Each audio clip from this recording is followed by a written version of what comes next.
Hello everyone. Today we will start our new chapter electrostatic potential and flux. तो पहले हम बात यहाँ करते हैं पोटेंशियल एनर्जी। पोटेंशियल एनर्जी क्या होती है हमारे पास? Potential energy gain by a body when some work has to be done by body against field। क्या कहना चाह रहा है हमारे पास भी, किसी बॉडी के द्वारा पोटेंशियल एनर्जी गेन या स्टोर कब होगी हमारे पास? जब बॉडी क्या करेगी, बॉडी के द्वारा क्या किया जाएगा, कुछ वर्क किया जाए किसके अगेंस्ट? फील्ड के अगेंस्ट।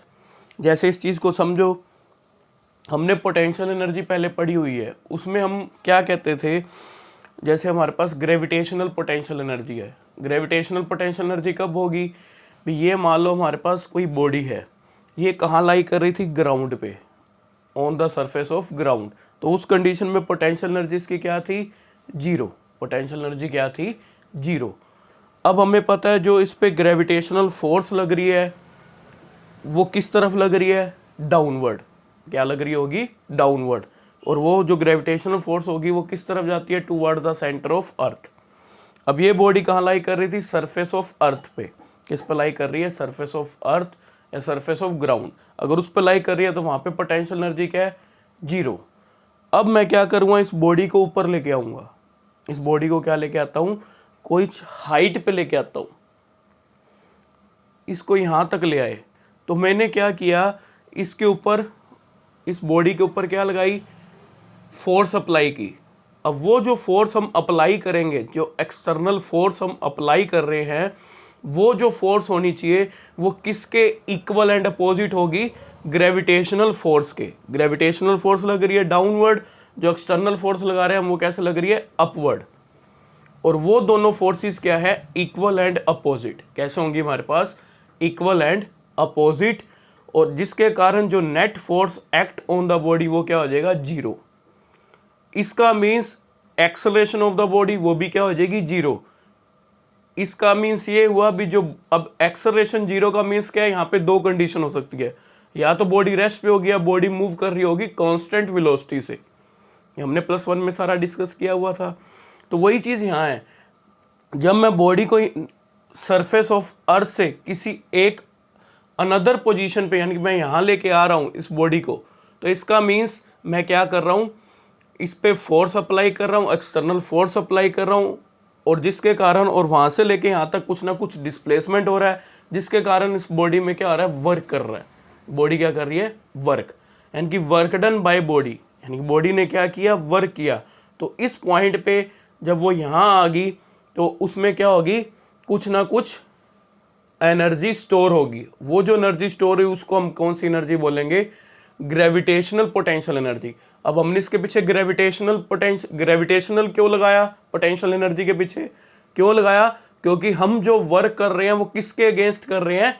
ग्रेविटेशनल फील्ड के। क्योंकि ग्रेविटेशनल फील्ड या ग्रेविटेशनल फोर्स लग रही है डाउनवर्ड, और हम जो वर्क कर रहे हैं वो कैसे कर रहे हैं? अपवर्ड। इस पोजीशन पे ले आए। इससे हमें ये चीज समझ आई भी, जब भी हमें वर्क यानी कि एक्सटर्नल फोर्स अप्लाई करनी है तो वो जो एक्सटर्नल फोर्स हम अप्लाई करेंगे वो इक्वल एंड अपोजिट किसके होगा? जिस भी फील्ड के हम अगेंस्ट कर रहे हैं, यानी कि उसकी फोर्स के। जैसे अगर हम ग्रेविटेशनल फील्ड के अगेंस्ट, यानी कि ग्रेविटेशनल फोर्स के अगेंस्ट जा रहे हैं, तो उस कंडीशन में जो एक्सटर्नल वर्क होगा वो किसके इक्वल था? इक्वल एंड अपोजिट था ग्रेविटेशनल फोर्स के। तो उसके कारण जो यहाँ पे एनर्जी स्टोर हुई वो हमने मान ली भी, वो कितनी हुई? 50 जूल। इस बॉडी ने कितनी एनर्जी स्टोर कर ली? 50 जूल। अब मान लो इस बॉडी को मैं अगर छोड़ दूं तो ये उसी एनर्जी से कहाँ हिट करेगी? Surface of earth. किसको हिट करेगी? Surface of earth. यानी कि उसी एनर्जी से किसको हिट करेगी? ये ग्राउंड को। अगर मैं इसको छोड़ देता हूँ तो ये बॉडी क्या करेगी? उसको हिट करेगी। तो हमें ये पता चला, भी हमने सिंपल कॉन्सेप्ट पढ़ा पोटेंशियल एनर्जी क्या होता है। तो पोटेंशियल एनर्जी क्या होता है? Potential energy gain bye body, body के द्वारा पोटेंशियल एनर्जी गेन करना या स्टोर करना कब होगा? जब some work has to be done by body, body के द्वारा क्या होगा? कुछ ना कुछ वर्क होगा, और वो जो वर्क होना चाहिए वो किसके अगेंस्ट होना चाहिए? फील्ड के अगेंस्ट। लेकिन ये चीज़ ध्यान रखनी है, जो हम वर्क डन करेंगे, work has to be done, वो जो वर्क होगा वो किसके द्वारा होगा? By external force. वो किसके द्वारा होगा? By external force. और वो जो फील्ड है वहाँ पे, और उसकी जो फोर्स है उसके क्या होगा? वो जो एक्सटर्नल फोर्स हम अप्लाई करेंगे वो इक्वल एंड अपोजिट होगी। किसके इक्वल एंड अपोजिट होगी? उस फील्ड की फोर्स के इक्वल एंड अपोजिट। इसका मीन्स यहाँ जो बॉडी नीचे से यहाँ एक ग्राउंड से इस पोजीशन पे आ रही है, तो इसका मीन्स ये बॉडी कैसे मूव कर रही है? कांस्टेंट वेलोसिटी से। कैसे मूव करेगी? ये कांस्टेंट वेलोसिटी से। अब देखो इसी में हम आगे चलते हैं, जैसे इलेक्ट्रिक पोटेंशियल एनर्जी, क्योंकि मेन कॉन्सेप्ट हमारा यही है, इसलिए मैंने इसका कुछ बेसिक तुम्हें बताया। भी पोटेंशियल एनर्जी जब तक तुम्हें नहीं पता होगा तो तुम्हें इलेक्ट्रिक पोटेंशियल एनर्जी के बारे में नहीं पता चलेगा। अब इलेक्ट्रिक पोटेंशियल एनर्जी में क्या होता था? इसमें देखो मैं एक, ये मान लो हमारे पास क्या है? एक सोर्स चार्ज, इसको हमने रिप्रेजेंट कर दिया प्लस कैपिटल क्यू। अब इस सोर्स चार्ज के कारण क्या होगी? इलेक्ट्रिक फील्ड होगी। अब इसमें जो इलेक्ट्रिक फील्ड होगी चारों तरफ है, इधर भी है, इधर भी है, इधर भी है, इधर सब जगह क्या होगी? इलेक्ट्रिक फील्ड होगी। अब इस इलेक्ट्रिक फील्ड के कारण यहाँ पे क्या लग रही होगी? एक इलेक्ट्रिक फोर्स भी अप्लाई हो रही होगी, वो भी इसी डायरेक्शन में होगी, क्योंकि हम इसके अकॉर्डिंग चल रहे हैं, राइट हैंड साइड के अकॉर्डिंग, तो हम ये चीज़ शो कर रहे हैं। अब मैंने यहाँ पे क्या रखा है? एक टेस्ट चार्ज, जो कहाँ लाई कर रहा है? इन्फिनिटी पे। ये टेस्ट चार्ज है, और जो कहाँ पड़ा है हमारे पास? इन्फिनिटी पे। तो इस कंडीशन में हमारे पास जो पोटेंशियल एनर्जी है स्टोर बाय चार्ज, वो क्या है? जीरो। जीरो क्यों हुई? क्योंकि यहाँ पे इलेक्ट्रिक फील्ड भी क्या है? जीरो। ये हमने क्या कह दिया? At infinity. जो चार्ज है वो कहाँ है हमारे पास? इन्फिनिटी पे। अब इन्फिनिटी पे तो सिंपल सी बात है, हमने फॉर्मूला पढ़ा हुआ है, जो E होता था वो क्या होता था? 1/4 pi epsilon not Q/r², electric field due two point charge. अब ये डिस्टेंस क्या होगी? यहाँ पे इन्फिनिटी डिस्टेंस है, तो सिंपल सी बात है, आर इन्फिनिटी हो जाएगा, तो उसमें E की वैल्यू क्या हो जाएगी? जीरो।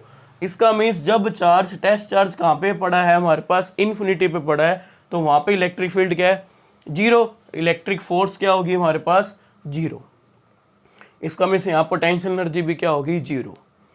अब मैं इस चार्ज को लेके आता हूँ। अब मुझे इस चार्ज को कहाँ लेके आना है? इस P पॉइंट पे। हमने मान लिया भी हमें इसको कहाँ लेके आना है? इस P पॉइंट पे। तो इस P पॉइंट पे लेके आए, मान लो इसको मैं A पॉइंट कह देता हूँ। मुझे इस टेस्ट चार्ज को कहाँ लेके आना है? इस A पॉइंट पे। इस पे लेके आना है हमने A पॉइंट पे। तो जब इसको मैं A पॉइंट पे लेके आऊँगा, तो अब मुझे क्या करना पड़ेगा? इलेक्ट्रिक फोर्स के इक्वल एंड अपोजिट एक फोर्स अप्लाई करनी पड़ेगी, जो टेस्ट चार्ज को कहां से लेके कहां तक लेके आए? इन्फिनिटी से दैट पॉइंट, इस A पॉइंट पे।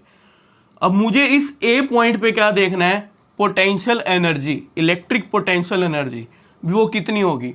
इसका मीन्स अगर मैं टेस्ट चार्ज को यहां से लेके यहां तक लेके आऊंगा, तो मुझे क्या करना पड़ेगा? वर्क करना पड़ेगा। क्या करना पड़ेगा? वर्क। वर्क किसके अगेंस्ट करना पड़ेगा? इलेक्ट्रिक फील्ड के। किसके अगेंस्ट वर्क करना पड़ेगा हमें? इलेक्ट्रिक फील्ड के। और उस कंडीशन में जो यहां मैं एक्सटर्नल फोर्स अप्लाई करूंगा, जो एक्सटर्नल फोर्स होगी वो किसके इक्वल एंड अपोजिट होगी? ध्यान रखना, किसके इक्वल एंड अपोजिट चलेगी? इलेक्ट्रिक फोर्स के। किसके इक्वल एंड अपोजिट होगी? इलेक्ट्रिक फोर्स के। इसका मीन्स जो ये टेस्ट चार्ज होगा ये कांस्टेंट वेलोसिटी से कहां लेके आ जाएंगे हम इसको? Infinity say that point.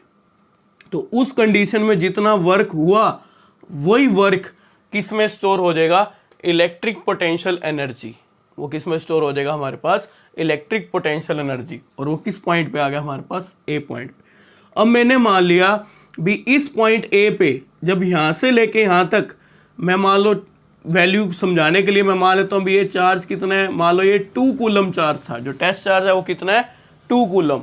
अब इस चार्ज को मैं यहाँ से लेके यहाँ तक लेके आया तो मैंने माना भी यहाँ पे कितना वर्क डन हुआ 60 जूल, कितना वर्क डन हुआ 60 जूल। इसका मीन्स ये जो 60 जूल होगी वो जो ये टेस्ट चार्ज होगा वो क्या कर लेगा, किस में स्टोर कर लेगा इस वर्क को, इलेक्ट्रिक पोटेंशियल एनर्जी में। किस में स्टोर कर गया, इलेक्ट्रिक पोटेंशियल एनर्जी, और किस पॉइंट पे, ए पॉइंट पे। किस पॉइंट पे आ गया, ए पॉइंट। तो अब डेफिनेशन हम क्या देंगे, इलेक्ट्रिक पोटेंशियल एनर्जी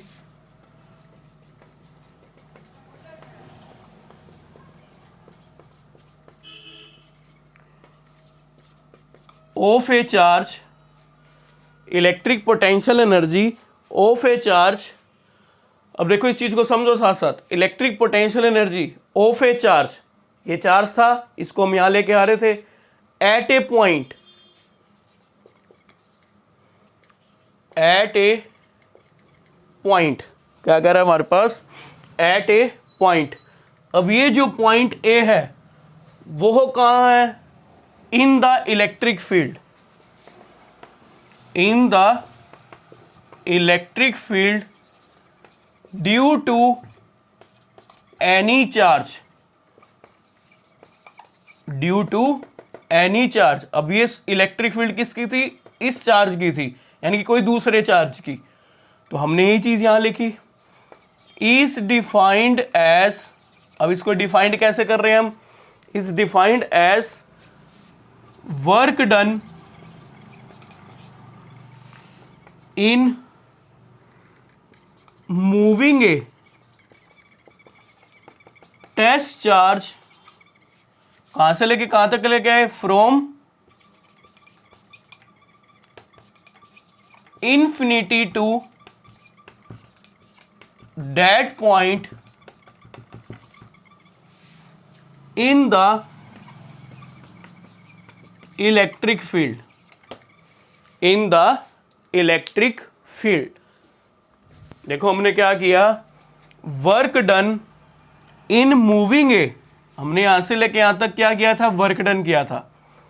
और हम किसको लेके आए थे, टेस्ट चार्ज को, कहां से लेके कहां तक लेके आए, इन्फिनिटी टू डेट पॉइंट, इस पॉइंट तक। और ये पॉइंट किस में है, इलेक्ट्रिक फील्ड में। किसमें पॉइंट है, इलेक्ट्रिक फील्ड। और यहां पीछे ये भी लिख सकते हो, विदाउट एनी एक्सेलरेशन। कैसे लेके आ रहे हैं हम उसको, without any acceleration, without any acceleration, यानी कि यहां पे एक्सेलरेशन क्या होगी, जीरो। इसका मीन जो ये टेस्ट चार्ज होगा वो कैसे मूव करेगा, एक कांस्टेंट वेलोसिटी से, कहां से लेके कहां तक, इन्फिनिटी टू दैट पॉइंट। यानी कि हमें ये चीज समझ आ गई भी जब भी इलेक्ट्रिक पोटेंशियल एनर्जी का कॉन्सेप्ट होगा तो उसमें क्या होगा भी, जो एक्सटर्नल फोर्स होगी वो किसके इक्वल एंड अपोजिट होगी, हमारे पास इलेक्ट्रिक फोर्स की। यानी कि ये इसको क्या करके चलेगी, काउंटर बैलेंस। अगर ये 10 न्यूटन लग रही है तो यहाँ पे ये भी कितनी लगाएंगे, 10 न्यूटन, ताकि ये इस चार्ज पे, अगर ये इलेक्ट्रिक फोर्स कितनी लग रही है, 10 न्यूटन, जब हम इसको इधर लेके आ रहे हैं तो एक्सटर्नल फोर्स भी क्या लगेगी, 10 न्यूटन। यानी कि ये डिस्टेंस के अकॉर्डिंग ये फोर्स भी क्या होती जाएगी, वेरी करती जाएगी। तो उसके अकॉर्डिंग हमारे पास एक्सटर्नल फोर्स भी क्या होगी, वेरी करेगी। तो अगर ये 10 न्यूटन है इस पॉइंट पे, तो एक्सटर्नल फोर्स भी इस पॉइंट पे कितनी लग रही होगी, 10 न्यूटन। ऐसे ये चीज़ चलती रहेगी हमारे पास। यहाँ आके हमने देखा भी, क्योंकि अब आगे बढ़ते जाएंगे तो सिंपल सी बात है, इलेक्ट्रिक फील्ड भी बढ़ती जाएगी तो इलेक्ट्रिक फोर्स भी बढ़ती जाएगी इस चार्ज पे। तो जब इस चार्ज को यहाँ लेके आए तो हमने देखा भी यहाँ पे एक्सटर्नल फोर्स कितनी लग रही है, जो इलेक्ट्रिक फोर्स है सॉरी, वो कितनी लग रही है इस चार्ज पे, टेस्ट चार्ज पे 15 न्यूटन लग रही है। तो हमें जो एक्सटर्नल फोर्स भी अप्लाई करनी पड़ेगी वो भी कितनी करनी पड़ेगी, 15 न्यूटन। यानी कि वो उसको बैलेंस करके चलती रहेगी। और जो वर्क डन होगा बाय एक्सटर्नल फोर्स, ये भी ध्यान रखना, work done by an external force, वो वाला वर्क डन होगा हमारे पास, work done by an external force in moving a test charge from infinity to that point. और ये जो वर्क डन होगा वो किस में स्टोर होगा हमारे पास, electric potential energy of a charge.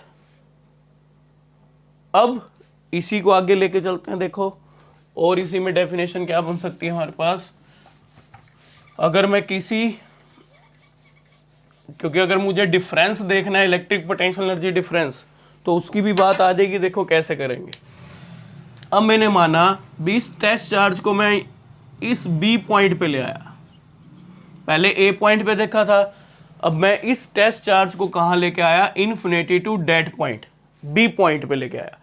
तो उस कंडीशन में हमने माना भी जो यहाँ पे हमारे पास वर्क डन हुआ वो कितना हुआ, 80 जूल। जब मैं इस टेस्ट चार्ज को 2 कूलम चार्ज को यहाँ ले आया तो हमने देखा work done bye external force वो कितना हो रहा है हमारे पास, 80 जूल। इसका मीन्स अब यहाँ बी पॉइंट पे ये क्या बन गई इसकी, electric potential energy of a charge. किस चार्ज की, टेस्ट चार्ज की। किस पॉइंट पे, बी पॉइंट पे। अब अगर मुझे अब डिफरेंस देखना है, अब 2 पॉइंट आगे मेरे पास, देखो अब मुझे डिफरेंस देखना है, इलेक्ट्रिक पोटेंशियल एनर्जी डिफरेंस किसके बीच में, बिटवीन 2 पॉइंट्स। तो इसको मैं कैसे डिफाइन करूंगा, इलेक्ट्रिक पोटेंशियल एनर्जी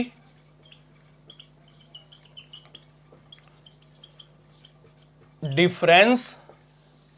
अब देखो इस चीज को हम कैसे फाइंड आउट करेंगे, इलेक्ट्रिक पोटेंशियल एनर्जी डिफरेंस। इस चीज को समझो भी हम इसको कैसे करेंगे। अब मुझे जो डिफरेंस देखना है किस में देखना है, बिटवीन 2 पॉइंट्स। वो 2 पॉइंट कौन कौन से हैं हमारे पास, बी एंड ए। कौन कौन से हैं, B and A.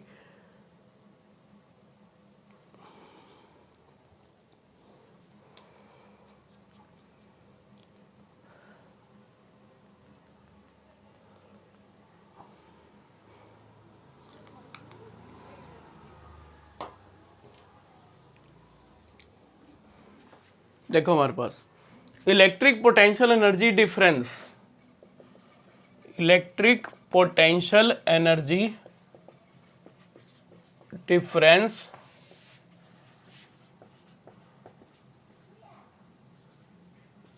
Of a charge between 2 points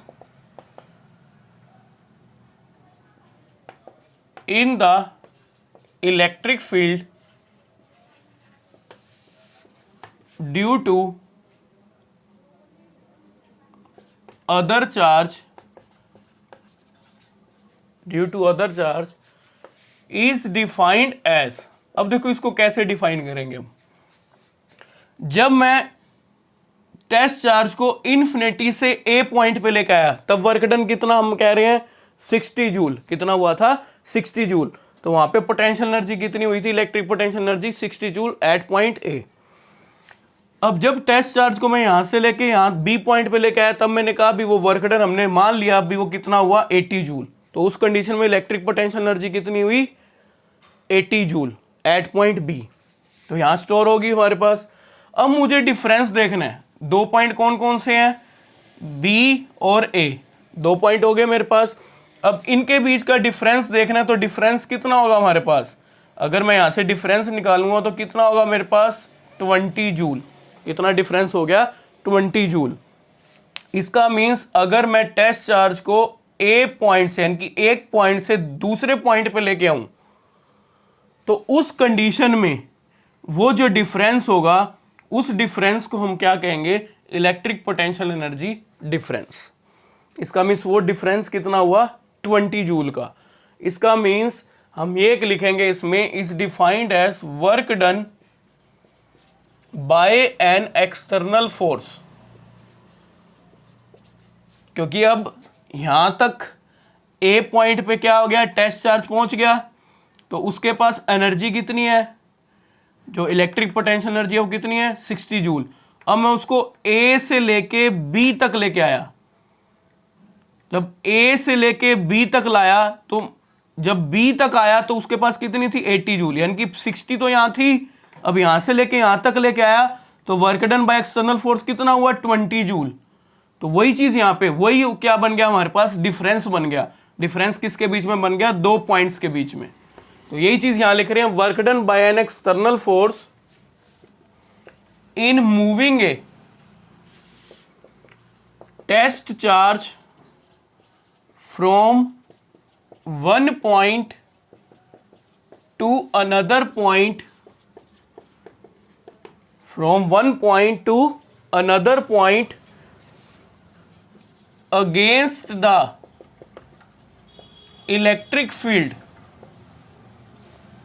against the, अब इलेक्ट्रिक फील्ड इधर जा रही है हमारे पास, इधर लग रही है, और हम वर्क किस तरफ कर रहे हैं, इस तरफ, यानी कि हम किसके अगेंस्ट कर रहे हैं, इलेक्ट्रिक फील्ड के।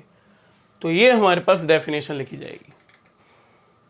तो अगर हम 2 पॉइंट्स के बीच में, अब यहां देखो इस चीज को समझो, फॉर्मूला बन जाएगा हमारे पास। फॉर्मूला कैसे बनेगा, देखो यहां से लेके यहां तक वर्क हुआ था, तो हम वो क्या कह रहे थे, एनर्जी कह रहे थे, पोटेंशियल एनर्जी। अब यहां से लेके यहां तक जो वर्क हुआ, तो उस कंडीशन में हमारे पास वो जो एनर्जी हुई थी वो कितनी थी, 60 जूल, यानी कि वो एनर्जी को हम किससे रिप्रेजेंट करते हैं, यू से। तो ये किधर थी, एट पॉइंट ए पे, तो मैंने इसको यूए से रिप्रेजेंट कर दिया, यानी कि जो यूए है वो कितना हमारे पास 60 जूल हो गया। अब जब इन्फिनिटी से बी पॉइंट पे लेके आए थे, तो हमने माना भी वो पोटेंशियल एनर्जी कितनी थी, 80 जूल, तो उसको मैं यूबी से रिप्रेजेंट कर रहा हूं, तो मेरे पास कितना आ गया यहाँ पे 80 जूल। अब हमें डिफरेंस देखना है। अब मैं वर्क कहां से लेके कहां तक कर रहा हूं, ए से बी। कैसे किया, वर्क कैसे कर रहे हैं, ए से बी, वर्क कैसे किया हमने, ए टू बी, यानी कि एक पॉइंट से, वो एक पॉइंट जो फर्स्ट पॉइंट है वो क्या ए, और कहां तक सेकंड पॉइंट क्या है, बी, यहां से लेके यहां तक किया, तो वो किसके इक्वल है, 20 जूल के। तो 20 जूल के इक्वल है, तो सिंपल सी बात है 20 जूल यहां कैसे बनेगा, अगर मैं यूबी में से अगर यूए को सब्ट्रैक्ट कर दूं, तो वो कितना होगा मेरे पास, 20 जूल। इसका मीन्स ये कितना आ गया, 80 माइनस 60, तो ये किसके इक्वल आया, 20 जूल। तो ये हमारे पास एक फॉर्मूला बन गया। वो फॉर्मूला क्या बना, क्या फॉर्मूला बन रहा है हमारे पास, यानी कि W A B equal to क्या होगा, U B minus U A, किसके इक्वल होगा, U B minus U A. I hope you will understand. Thank you, have a nice day.